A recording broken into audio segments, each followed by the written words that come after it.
Of the Seabrook Island birders, and I am now sharing my screen.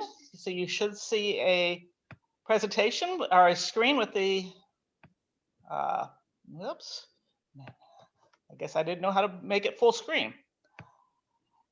Okay, there it goes. So I'm the chair of the Seabrook Island birders, and you should be seeing my screen of the title page for today. Some logistics for how we do this Zoom. Whoops. There we go. The program is being recorded, as Nancy indicated. As you're seeing me now, you should be seeing my screen, basically covering most of the screen with a little people views off on possibly the right side.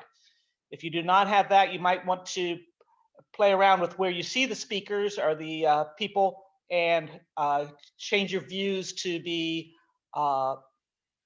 there's little dashes that are peeled against that. So you can be putting your little dashes to be making the screens be bigger. So that way, when Janet gets to be doing her presentation, you'll be able to see all of her great slides. At the bottom of your screen, there should be a little chat icon.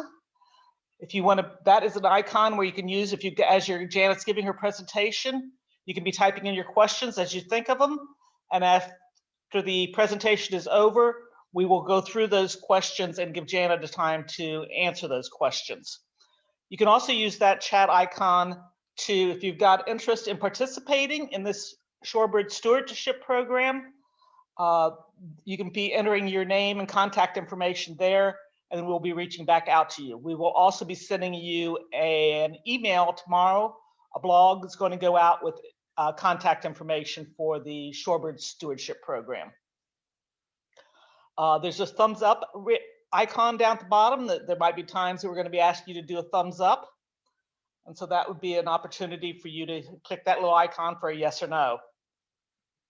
As Nancy said, we have muted all the participants.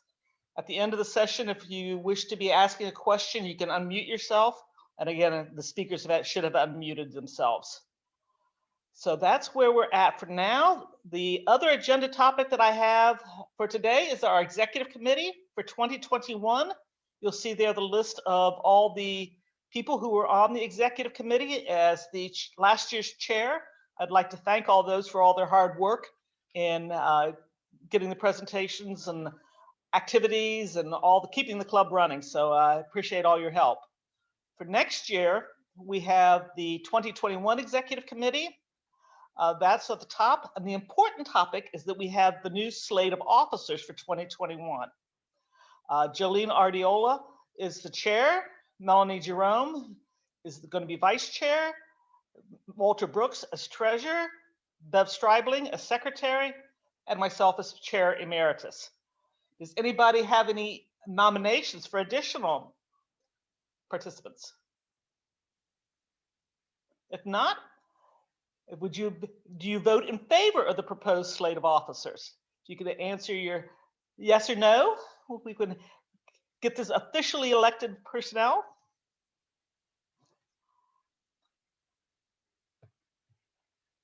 Submit. And people are still voting. So as soon as the voting slows down a little bit. That was kind of cool.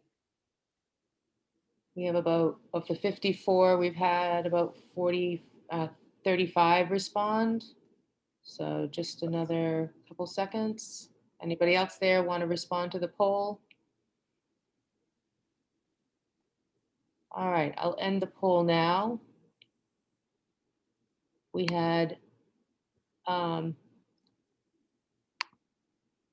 you all should be able to see this. We had 33 who voted in favor, 4 people who abstained. So Judy, I think that officially the officers are now in place. Okay, thank you. So with that, we've covered the official business of the meeting. So I am going to stop sharing my screen and I'm going to turn it over to Ed Conrad for introduction of our speakers.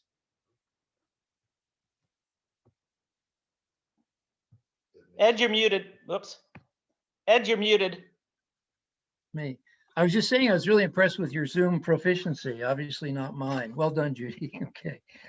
Look, I'm really pleased to introduce our speaker for tonight, Janet Thibault, because Janet's a great friend and a partner of Seabrook Island birders in Seabrook, but more important, a great friend of our shorebirds on North Beach through her dedicated work. Janet's a wildlife biologist with South Carolina DNR Seabird and Shorebird Program, and she has a master's degree from Clemson in wildlife biology. You probably read this on the announcement. She's done extensive research, pretty impressive, and fieldwork across the US in some really cool places. Seabirds in Massachusetts and sandhill cranes in Nebraska, honey creepers in Hawaii. That was pretty good duty, Janet, I imagine, huh? And puffins in Alaska. And Janet's territory is really the whole South Carolina coast, but she knows a lot about North Beach. Some of you know this, some of you may not. As a condition of the relocation of Captain Sam's Inlet back in 2015, SAPOA contracts with South Carolina DNR every year, and Janet to do piping plover surveys, to do research on red knots, threatened and endangered birds. So maybe that's a light bulb there. Maybe Janet's the one that puts the white and the yellow signs on North Beach, maybe. So Janet's going to take us through the journey of amazing shorebirds, and then we'll have a brief highlight of the new 2021 Shorebird Steward Program that Bob Mercer will take us through. Please, as Judy said, questions along the way, not just about the shorebirds, but shorebirds also on our beach, Kiowa, and the Bow Bank. So it gives me a great deal of pleasure to welcome Janet to our program tonight. Janet? Thanks so much, Ed. I really appreciate that. And thank you all for having me as a speaker tonight. I'm really excited to be here with you and to talk about birds. It's one of my favorite things to do. So I'm going to go ahead and share my screen and hopefully get this thing started.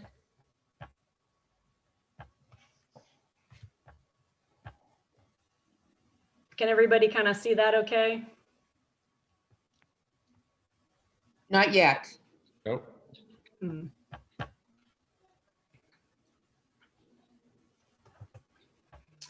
Well, this is my first Zoom presentation, so it might take a little bit to get it going. This is looking good. Hold on. There you are. Yep. Okay, so everybody can see that okay? Yeah, and yep, perfect. Okay. I'm going to go ahead and take myself off of video. So hopefully it'll share better.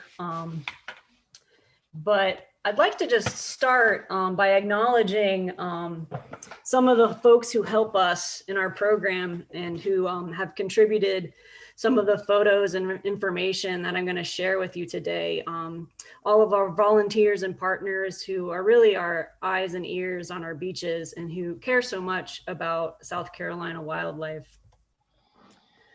I work in the Coastal Bird Program with DNR. I've been with DNR for almost 10 years, and there's 4 of us who work on this team.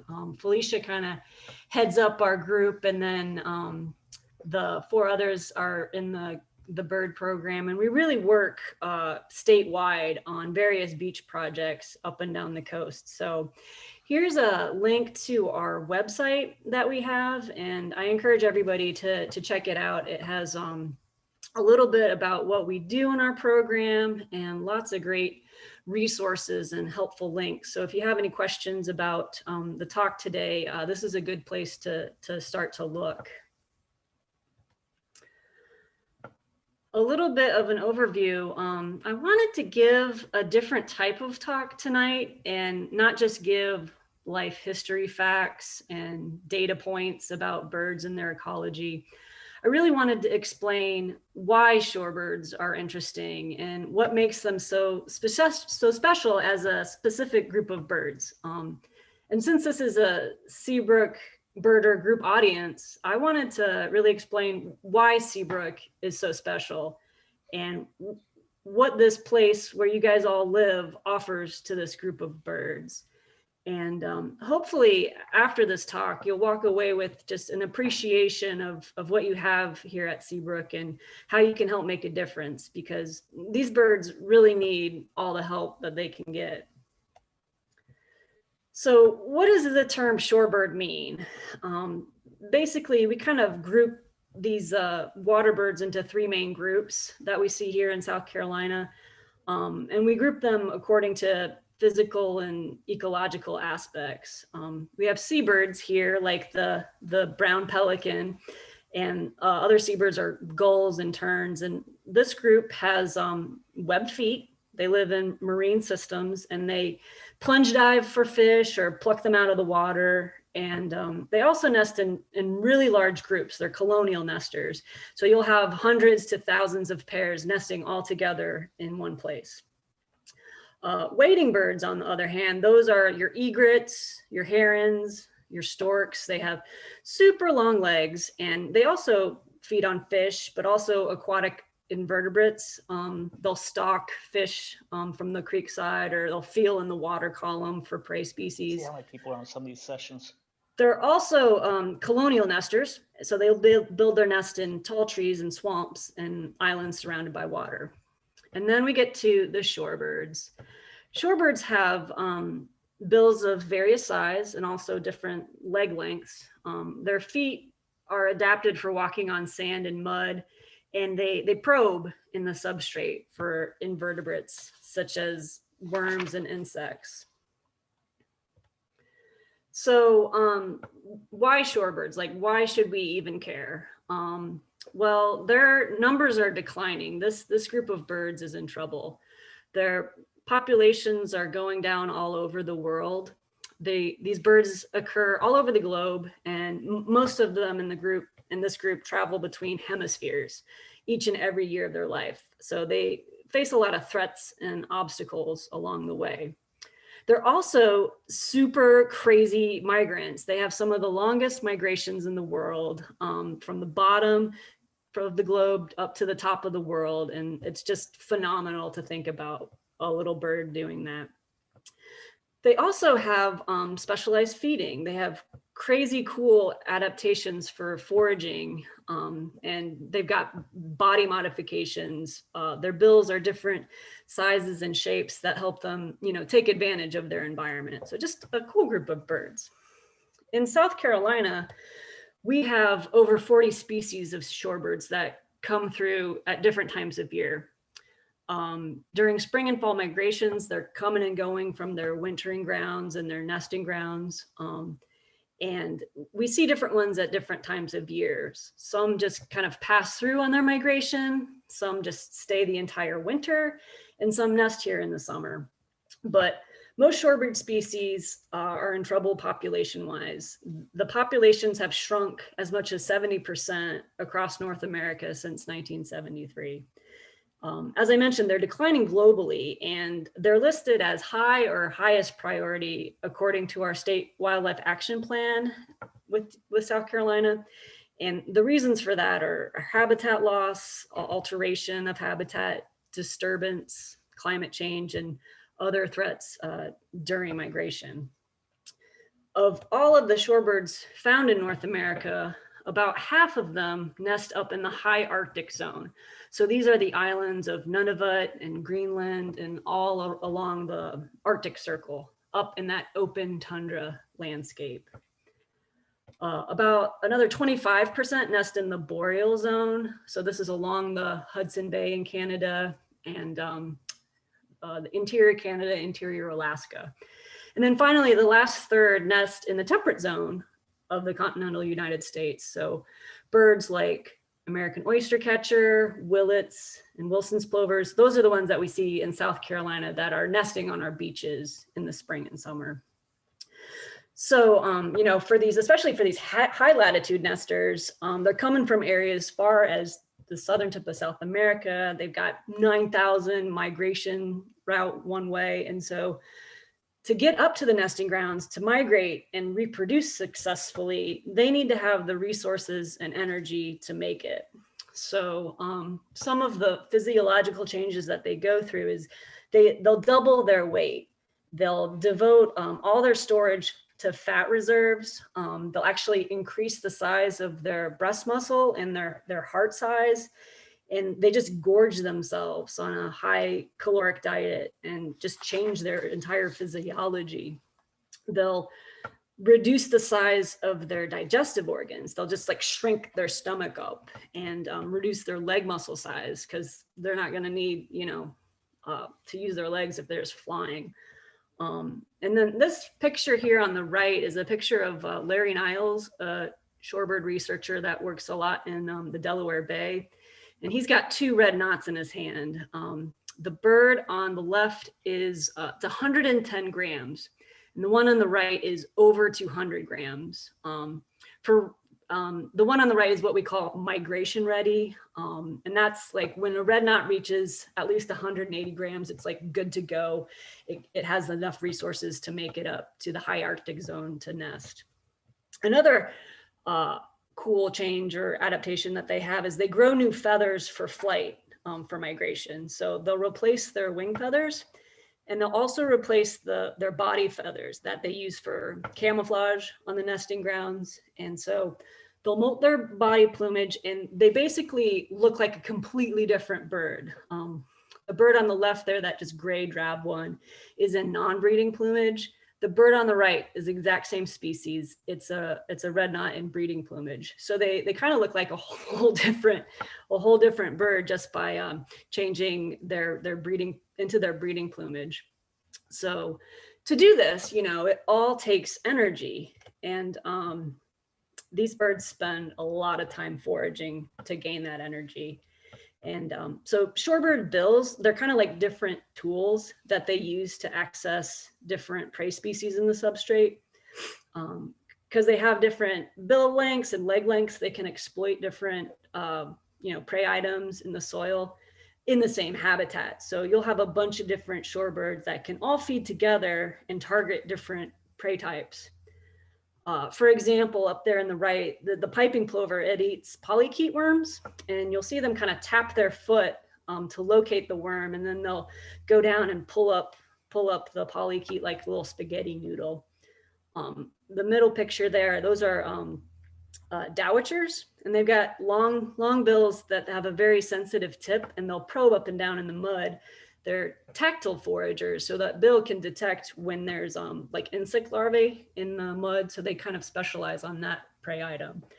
And then finally, the marble godwit down at the bottom. It's a pretty tall bird. It has a super long bill and it's upturned, and they can actually use that bill as a shovel to dig in and access prey items. So that's pretty cool. And shorebirds also feed on kind of mass food production events, such as the spawning of horseshoe crabs in the spring. So when crabs come up to lay their eggs and spawn in the sand, the shorebirds they take notice. As soon as that event happens, they're on it. And when that happens, all the species partake in this like mass consumption of these tiny eggs. And the eggs are just super rich in fat and energy, and it's the perfect food source for gaining the mass that they need for migration and energy on the breeding grounds. Now, food resources are an important part of what makes up the beach for these birds. And probably if you ask the average person what they think of when they think of the beach, it might be, this spring break, party time, relaxing, playing on the sand. And in my opinion, I guess it all depends on how you see it. There's this party beach that you can think of as a relaxing time, but the birds have a different view of the beach. And here's a cartoon by Roger Schillerstrom. Some of you might know Nolan Schillerstrom. He's with Audubon, South Carolina, and his dad's a cartoonist. And he's made several strips that comment on shorebird related conservation messages. And I think this illustration really sums up what birds can experience when they're trying to feed. It's often they're under a crunch time, which also happens to be spring break. And when we see everybody kind of flocking to the beach to shake off the winter blues in the sun, and when the sun comes out in the spring, they need to feed, and their really lives depend on being able to do that. So we kind of understand why they need to forage and fatten up, but when they aren't feeding, you can find these birds resting and digesting, which is just as important as feeding. When the tide's high and the foraging grounds aren't accessible, you'll find the shorebirds like to flock up. They'll get behind sand mounds out of the wind. They'll flock to undisturbed docks where they can just have safety in numbers. You often see big groups of them together, and they're just resting to digest their meals and try to conserve energy. A lot of times they'll tuck up their legs to keep warm, and they'll put their bills behind their wings, and which is why it's important that they have a safe place away from disturbance to do this. One of the important things we do here in South Carolina is put up signs around areas where shorebirds roost. Lots of times people don't even see flocks that are roosting because they're still on the sand and they blend into the surroundings so well. But if people, walk through them and continuously disturb them and make them flush, they're expending energy to flee when really they need to conserve as much as possible. So reducing disturbance is really important. And one of the messages to really convey is that just because birds can fly doesn't mean you should cause them to. So they really need space, and it's important to share the beach with these guys. So it all brings us back to Seabrook and what the special island has to offer these birds and why you can see them here, because other places along the coast, you don't see the shorebird diversity or numbers like you guys have here at Seabrook. And part of that is because of the structure and shape of the beach. Seabrook has long flats that are gradually exposed as the tide goes down. And you've got dry beach and intertidal zone to the waterline. It can be as wide as 75 to 100 yards at dead low tide. And I don't think Tom Brady could even throw a football from the dunes to the very edge of the water, like at the northern end of Seabrook. So it's pretty far, it's pretty expansive. But as the tide drops, the birds kind of follow the water line down, and as sand is exposed, they're taking advantage of feeding. So Seabrook also has these great foraging opportunities associated with the muddy lagoon and the backside of the inlet where prey items are. And these ponds and lagoons have been identified by benthic researchers as very productive ecosystems for macroinvertebrates. So the birds are there because the food's there. So kind of to step back and put this all in perspective, Seabrook is really part of a stretch of unique coastline in South Carolina, where you've got barrier islands. You've got Botany Bay to the south, which has no development. You've got Seabrook and Kiowa, which are bookended by two estuarine islands. You've got DeVoe Bank and Bird Key Stono, and these are seabird sanctuaries that South Carolina DNR manages. And this complex consists of about 20 miles of beach, and the shorebirds and seabirds use this whole area, and this stretch has a lot to offer to meet their needs. Seabrook and Kiowa also have a pretty special inlet, Captain Sam's Inlet. And inlets are great systems where, between two barrier islands, the water meets the ocean from the sound side, and they're really, really productive. At Captain Sam's, you guys have the dolphins that strand feed, which is super duper unique. You don't always see, but the dolphins come up in groups and herd the schooling fish onto the shoreline and gobble them up. So that's just amazing. But inlets were also identified as the preferred habitat for shorebirds. Brian Harrington, he's an international shorebird researcher, and he worked all through the 70s, 80s, and 90s on shorebird projects in the US, as well as working with red knots in the Arctic and in South America. And he developed a way that folks could survey and count shorebirds to help get at population numbers and trends. And he came up with the International Shorebird Survey Protocol.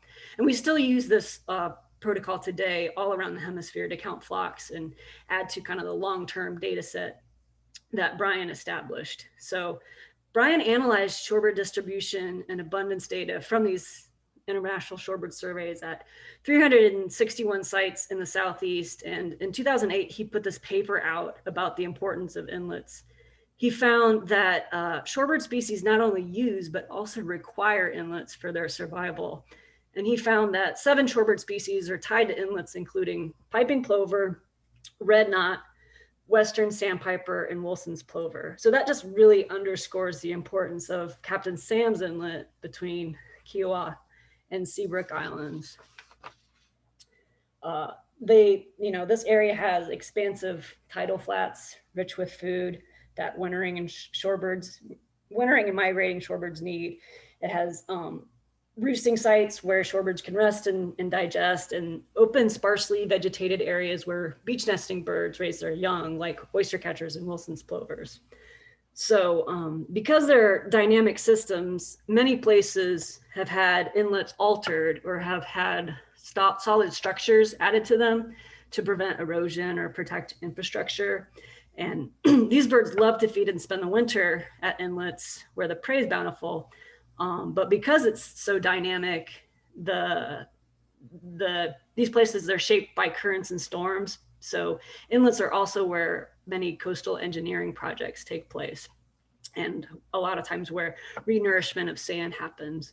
So this table is from the Comprehensive Conservation Strategy Plan for piping plovers that came out in 2012. Tracy Rice was a contractor that mapped out all of the inlets in the Southeast and recorded which inlets had been modified or had hard structure added to them. And this table kind of shows how South Carolina shakes out. We've got about 51% of our shoreline that's developed, and about 45% have modified inlets. So as Ed kind of talked about earlier, here at Captain Sam's, the inlet down here has been relocated over the years, and they've moved it between Seabrook and Kiowa in response to variations in wave energy and sediment supply. And it was most recently relocated in 2015. And with this project, it provided an opportunity to study how the birds responded to the inlet moving. And the piping plover, it's a great example to study this. So a little background. Anyway, this slide just kind of shows how they moved that inlet, and they kind of like cut between Kiowa and Seabrook and kind of attached more sediment to the Seabrook side. But as I kind of mentioned, piping plovers love inlets. They're one of the species that Brian identified as, vital.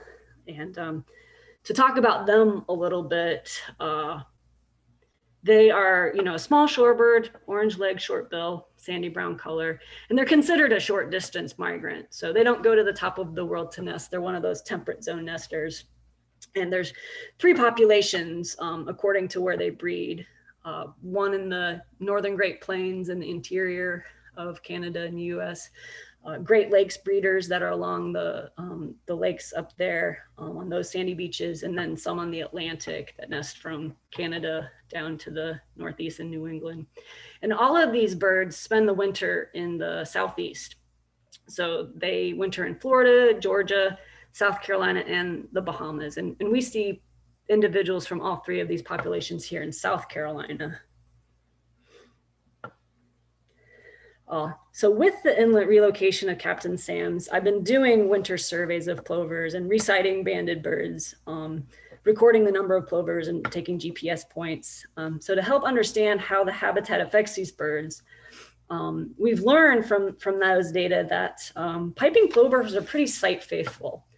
They return to the same wintering spot year after year if they survive. They'll actually defend a feeding territory from other plovers. So they'll run, their neighbors off if they have their prime spot.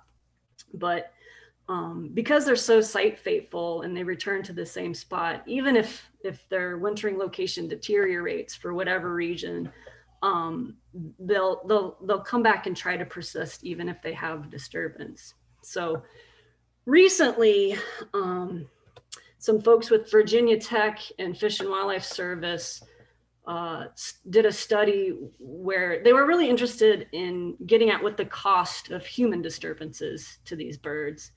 Piping plovers were such a good example to use for this question. And they used some of the data that we collected at Seabrook and other sites like DeVoe Bank and Bird Key, and then some other sites in Georgia, where they looked at high human disturbance areas versus kind of more natural, less disturbed areas. And the findings from that study were published recently in this paper, and the authors found that variation in survival was primarily associated with where an individual overwintered. Another thing they found out was true annual survival and local population growth were lower in those more disturbed sites than in the less disturbed areas.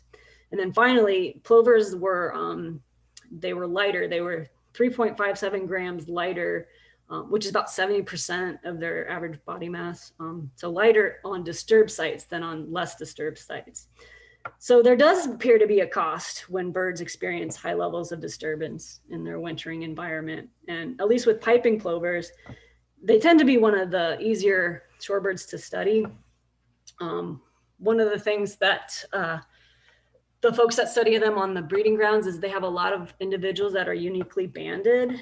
And I think this is a slide that Ed Conrad put together of some of the banded birds that have been seen down on Seabrook. And so with these individuals that are marked, we kind of know who is who. And the researchers, they really like when they hear about birds they've banded on the nesting grounds that show up on the wintering grounds. So these are just a couple of stories that Ed put together from ones that were seen recently down on Seabrook. And for example, what is this? 2K, Black Flag 2K is from Prince Edward Island up in Canada. And it's just a great story. It had tried to nest 3 times and, third time's a charm. The first 2 had failed, but they laid eggs and fledged all 3 chicks on the 3rd attempt with it, which is just amazing. It really personalizes these stories. And I think that it's really helpful in reaching out to people when you can kind of look at a bird and say, hey, this is this individual's story. And Seabrook's full of them. This is some of Ed's examples. And then Mark Andrews, Seabrook resident, just this season, he spent a lot of time on the beach staring at bird legs and noticed several birds that were kind of new to Seabrook, like, who are these guys? So he put a blog post up on your guys' Seabrook Island birders page about seeing this bird here in the photo that the banders had nicknamed Joe. And in August, Mark saw Joe and found out that he was one of 39 captive reared chicks from the Great Lakes population. So the first chick to make it to the wintering ground. So that was an exciting story. And they were so happy that, Mark saw Joe out on the beach. So it was, again, another connection with reciters and banders. And it's just a great tool to share with others that also might be walking the birds. All of these birds tell a story. So that was one example of a shorebird that we find on Seabrook and its story. And I want to share another species story, the red knot. The red knot is also a species that relies heavily on Seabrook for its survival. DNR has been doing research for about 10 years with red knots now, and we're really just kind of finding out how important South Carolina is for these migratory shorebirds. They're long distance migrants from the wintering grounds in South America to nesting up in the Arctic zone. And they utilize stopover sites along their way to rest and fuel up. They're also known for timing their migration with the spawning of horseshoe crabs in the spring. So in the spring, during the new and full moon, when the tides are super high, the crabs kind of crawl ashore to lay eggs. And since this is such a great food source for knots and all shorebirds, really, they all come around and feed on the crab eggs. And like that feeding frenzy picture I showed you earlier, it's a great food resources. So we have these spawning crabs in South Carolina, but before we see that spawning kind of in the early spring, we have knots that kind of come and start arriving in the beginning of February, and the flock builds. And they're all usually in the kind of Captain Sam's area of the coast, between Kiowa and Seabrook and the Beaubank area. And the flock builds in size, and more arrive. And kind of in the March timeframe, I've counted over 7,000 red knots roosting in one place. And that's crazy. That's one of the largest flocks on the Atlantic coast. And this area had been identified by Brian Harrington in that book he wrote, The Flight of the Red Knot, that Captain Sam's was a super important area, a good hotspot, important stopover for the birds on their spring migration. So this is a view from Kiowa. I think this was before the inlet was relocated, but this was the largest flock I counted. All those are red knots standing shoulder to shoulder. So it's pretty impressive. So why are the red knots here on Seabrook in such big numbers? You know, they like to roost at the end of the island on Seabrook, and they like to be surrounded as much as possible by water. But another thing, kind of what we talked about feeding and roosting, is as the water recedes, they come off of that roosting flock and they walk down to the water line, and they start gobbling up these little tiny clams. Basically, they're donax. They're also known as coquinas, these little white clams that are in the swash zone. So next time you're out on the beach, check the swash zone for these little shells. Because of like I said, the structure and shape of Seabrook and Kiowa's beaches, and the wave action kind of stirs up these little clams, and they're found in really high aggregations. And as the waves wash over them, they redistribute along the intertidal zone, and they kind of quickly just bury themselves back down into the sand. And they're super numerous and just a great food resources for knots that knots target in the early spring before the crabs spawn. So they can feed really quickly on these little clams, and they just gobble them down and crush them in their gizzard. So they just can, you know, just like popping peanuts. So the beaches of Kiowa and Seabrook are perfect for donax. The red knots need to feed and rest, and Seabrook and Kiowa are a great spot for all of those needs, just providing, you know, these main vital resources for red knots. And DNR wanted to understand a little bit more about what was going on with the birds that were coming through South Carolina during migration, and how they were utilizing the resources in South Carolina. So at DNR, we've captured flocks. We've put field readable flags engraved with codes on their legs. We also attached some geolocator devices that track their location. And from our flagging and tagging and subsequent resighting of banded birds by us, and for, you know, the folks that are on the island that like to stare at bird legs, we've observed that there's knots that have come from South America. This bird here on the right was banded in Argentina. That's what that orange flag means. And we recaptured it on Seabrook in April a couple years ago.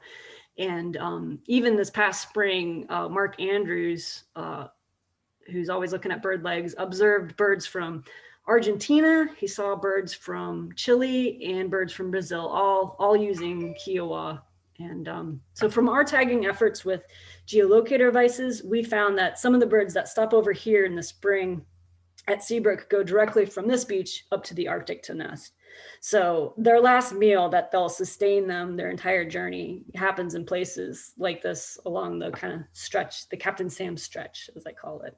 Here's a map of one of the individuals that we retrieved geolocator data from. The bird left South Carolina and traveled up, kind of hopscotching in two spots along the Hudson Bay, went up to the Arctic Circle to nest. Left the breeding area at the end of the season, headed south, stopped again along the Hudson Bay, and then flew 6 days straight to French Guiana.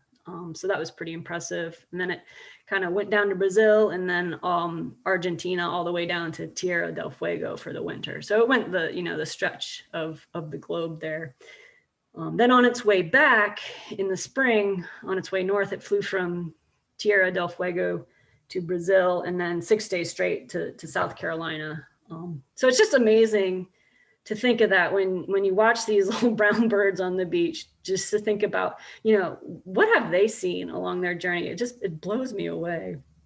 But so now South Carolina is kind of being recognized as an important spot for red knots, and we've got dedicated folks on Seabrook that are out there reciting red knots and piping plovers and helping us understand better how these birds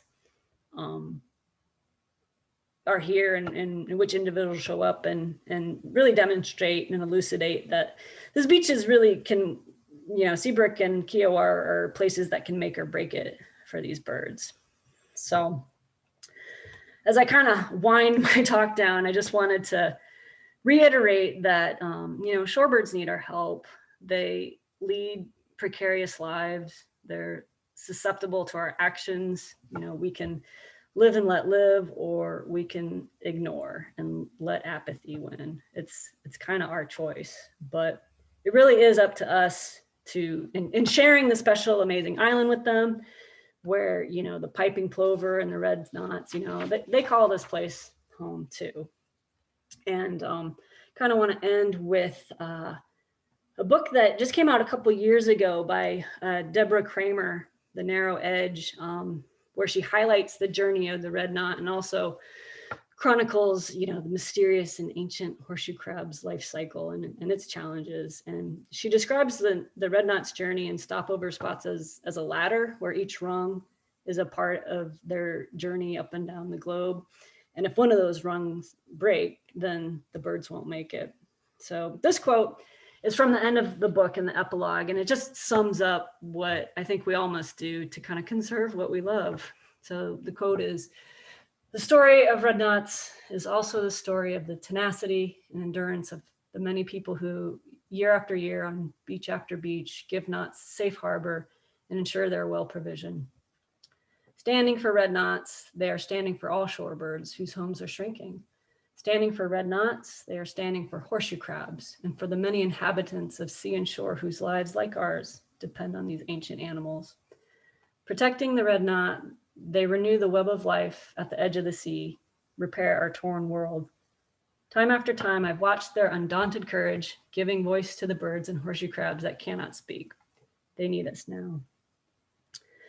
So I hope this talk gave you some information, but also inspired you to look a little closer at what you have around you in this amazing place in South Carolina. And it really gives me hope that there's people like you who care about these birds and their amazing stories, and who want to continue seeing them and want to share that excitement with others and help protect their existence into the future. So that kind of ends my talk. And I know that there's another fellow Seabrook resident who has more information on what they're doing and how you guys can hopefully contribute to this effort of Seabrook's spectacular shorebirds. So thank you so much for your time. Very good, thank you, Janet. This is Bob Mercer, and what a great segue. I'm going to share my screen. Hopefully it'll come through now. Once Janet stops sharing hers, I'll share mine.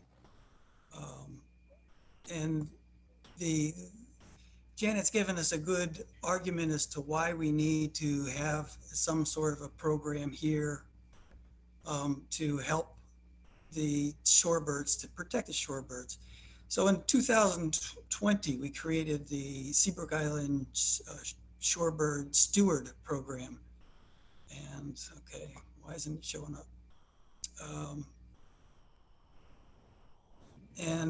What we're trying to do is we're trying to get, can people see my screen?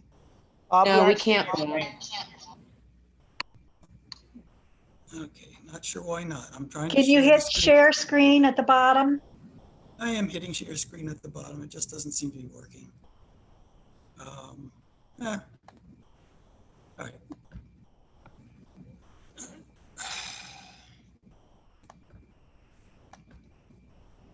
Okay, I think I got it now. Is that working? Yes. Okay. All right. So what we're doing is we've set up the Seabrook Island Shorebird Steward Program, and we did it in 2020. As you know, we got going for a couple of weeks, and then COVID-19 hit, and we ended up shutting down. The interesting part was that early in the season, when all these birds were here, the beaches at Seabrook Island were shut down. Not as many people were here, and it was great for the birds. I mean, I went out one day and found 4,000 of them at one time. It was really, really nice. As the season progressed, people began to realize that, you know, Seabrook would be a great place to do your stay-at-home work and just come down here and then go walk on the beach.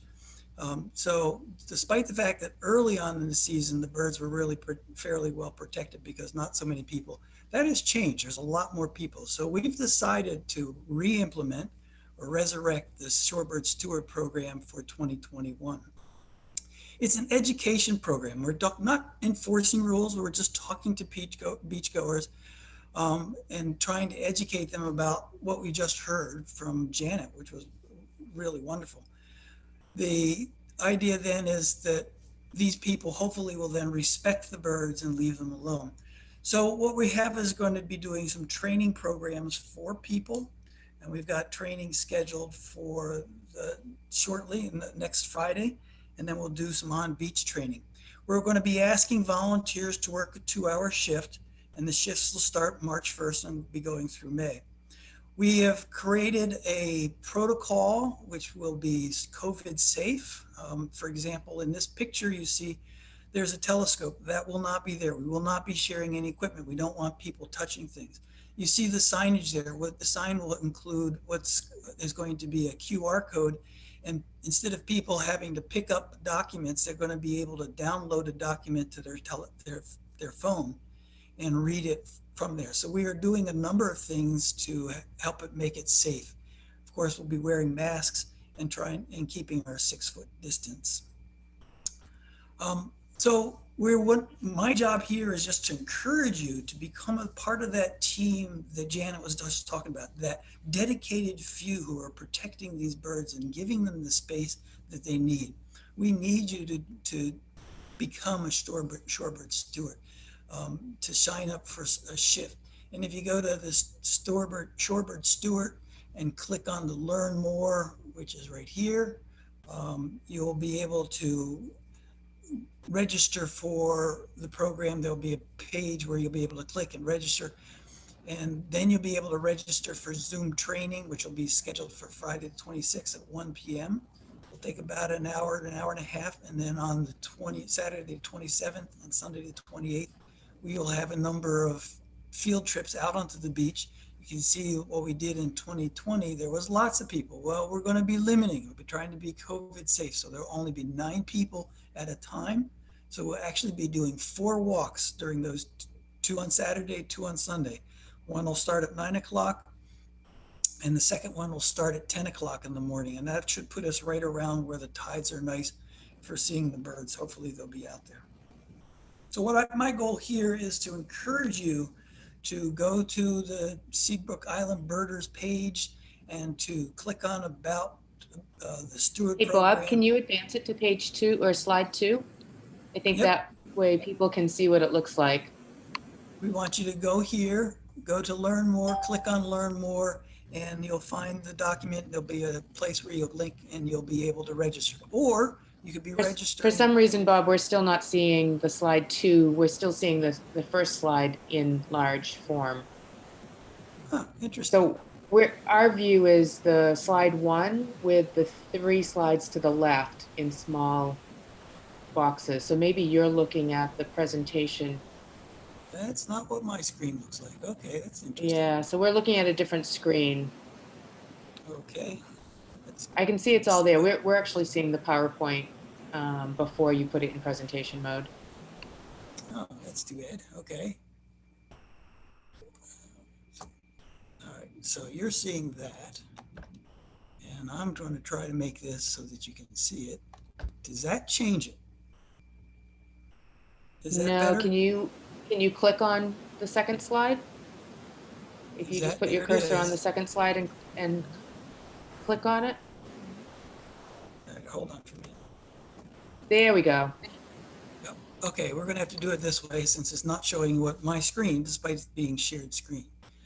So what you want in the second one, you're going to want you to learn more about this. Go to the Seabrook Island Birders.org.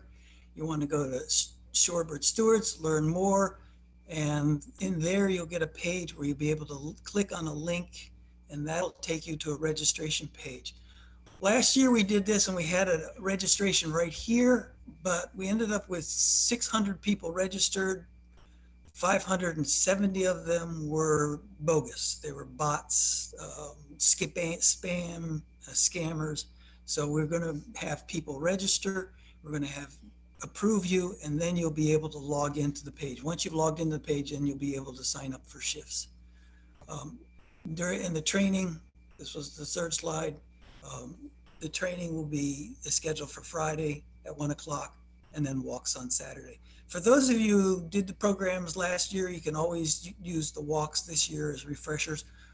During these times, we'll be talking about COVID safety, which is going to be a very important piece of it. I know a lot of people are concerned about being on the beach and meeting people. We're trying our best to make sure it's as safe as possible, but we also recognize that we need to do this year despite COVID, because there's so many more people on the beach and the birds need our protection, as Janet so eloquently pointed out. So that's all I have to say. So please sign up. Okay, you want to stop sharing your screen, Bob? There you go. Yep. Okay. I have one question, I think, so far in the chat. It would be, it was a great presentation, by the way, for both Bob and Janet. I had a question for Janet, is that we have on North Beach, we have the signs that sort of gives the bird sanctuary laying out. Is that area is the actual sanctuary expanding or is it contracting? Well, Judy, there's we kind of post two different signs. We post the yellow nesting signs when the Wilson's plovers and least terns start to come in to nest. And then we have the winter signs, the white ones up for the roosting areas, in non-nesting time of year.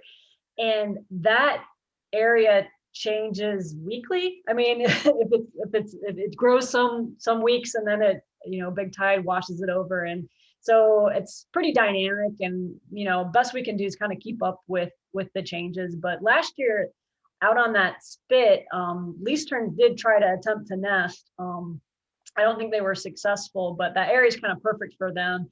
And behind the lagoon, that area is really getting more vegetated. So I don't think we'll have a ton of at least least terns nesting there. But yeah, it's just dynamic. It depends on the week if it's growing or if it's shrinking. Okay, thank you. Is anybody, I was going to say, if anybody else has got a question, you can unmute yourself.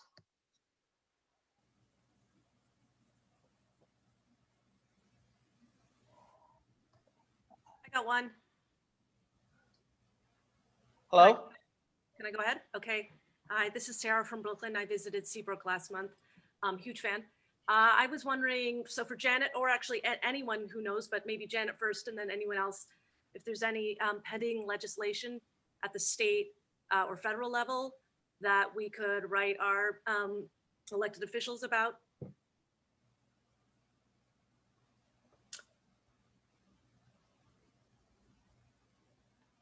Good question. I wasn't prepared for that one. I mean, well, we can expand the question. I don't think as a DNR employee I can lobby for anything, Okay, but I think there's a lot of issues around shorebirds, and perhaps the best avenue is to ask the Seabrook Island group what they're interested in and what could help the birds, at least in this system. So I'd open it up to the folks that are part of that group. Yes. Nolan, are you aware of any legislation that's currently outstanding?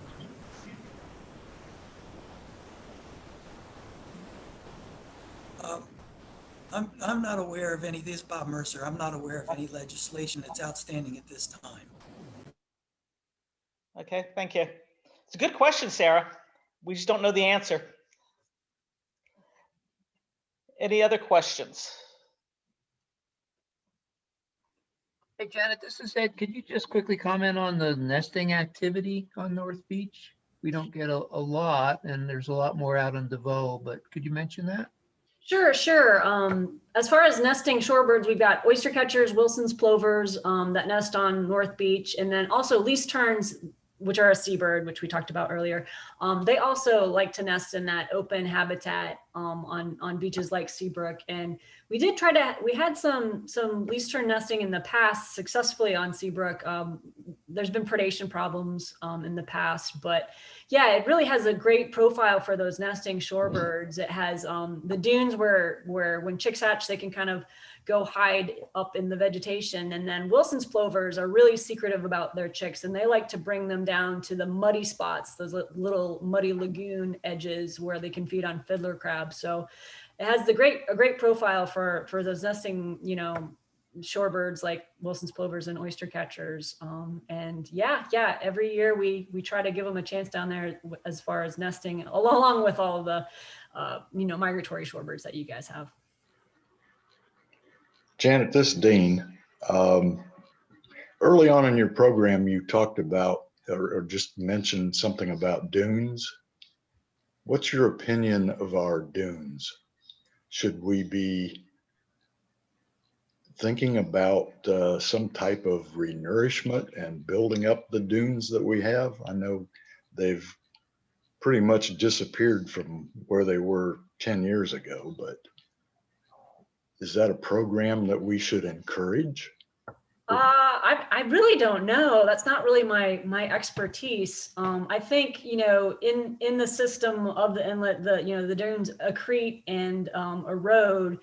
But as far as you can kind of see on that slide from earlier when they first did the inlet relocation, what happened was there was a big berm on top where they put all that sand and the heavy equipment, and all that sand kind of got dispersed through wind erosion, and it kind of filled in some of those muddy spots. But yeah, the dunes have kind of accreted some places and washed away right at the end of the inlet. But I think that's kind of the name of the game. And I'd leave it up to the coastal engineers and the folks that are contracted to look at that, whether anything should be done or not done as far as dune stuff. I just don't know.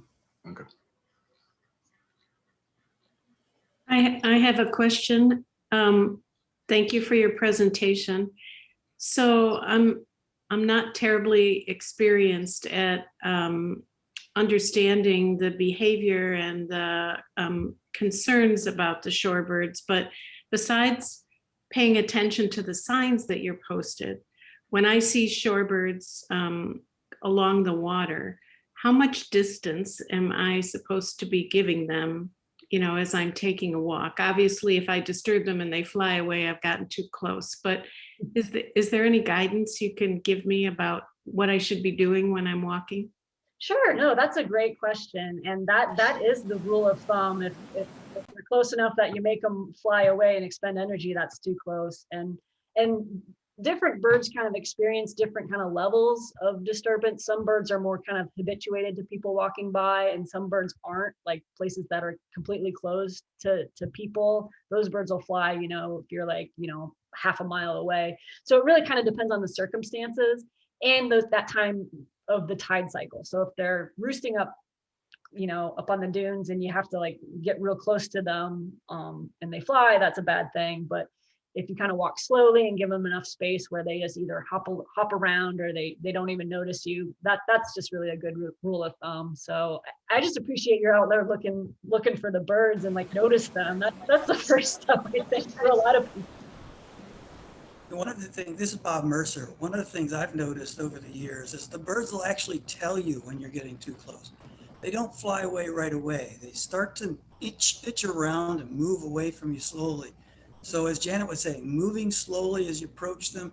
Frequently what I find they do is when I'm trying to get pictures of legs, which I love to do, is I'll go and I'll start to look for them, and when they lift their head up, I stop. Then I'll wait a little while till they get relaxed, and then I'll move a little closer till they lift their head up again, or they start to walk a couple steps away from me, and then I'll stop. And it's amazing how if you do this slowly, barely slowly, you can get fairly close. But if you're just walking along the beach, when you start to see them lift their head up and stop feeding or moving away from you, then you're just approaching the level that you're getting a little too close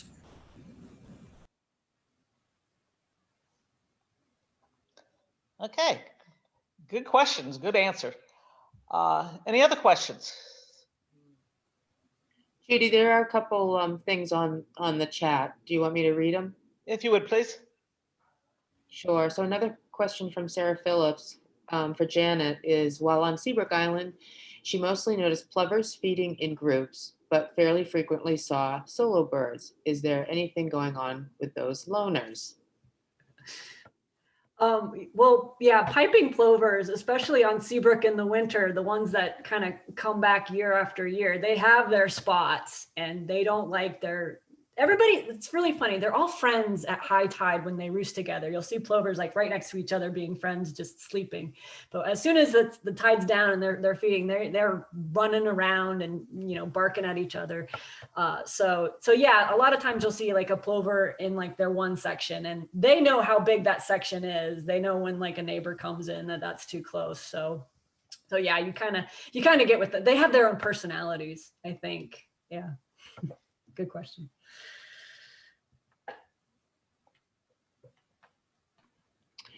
I also noticed that Nolan's back.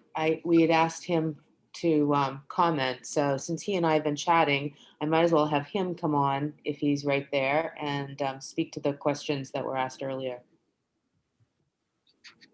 So the question, I believe, was, Nolan, is there any legislation action currently ongoing that people should be soliciting their legislators for, et cetera, and presenting an opinion?